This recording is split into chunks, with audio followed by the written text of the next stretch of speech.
या special report नंतर थेट जाऊयात पालघरमध्ये। पालघरच्या तलासरी तालुक्यातील संभा ग्रामपंचायतमध्ये राडा झाल्याचा धक्कादायक प्रकार समोर आला।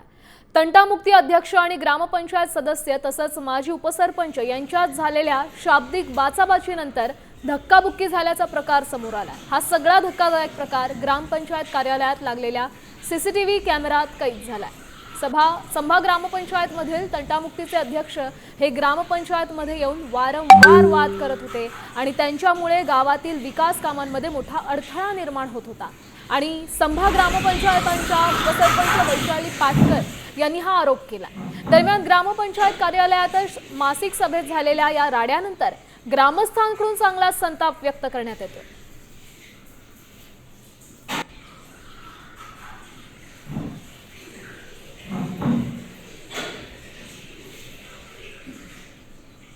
धोकादायक गावासाठी आहे, पण तो म्हणजे पहिल्यापासून चालू आहे ना। तर तिथे चोरी झाली हाच विषय काढलेला, त्याच्यावर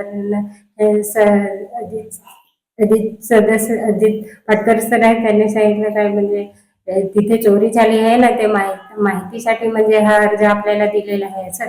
तर चोरी झालेली हे चुकीचं आहे ते पण असं, पण त्याच्यात त्या गावाला म्हणजे नुकसान होईल असं त्या विषयावरून त्यांची म्हणजे धक्काबुक्की झाली। दोघं पण सदस्य आहेत काय? दोघं पण सदस्य आहेत। सर्व गावातले काम म्हणजे करताना जयराज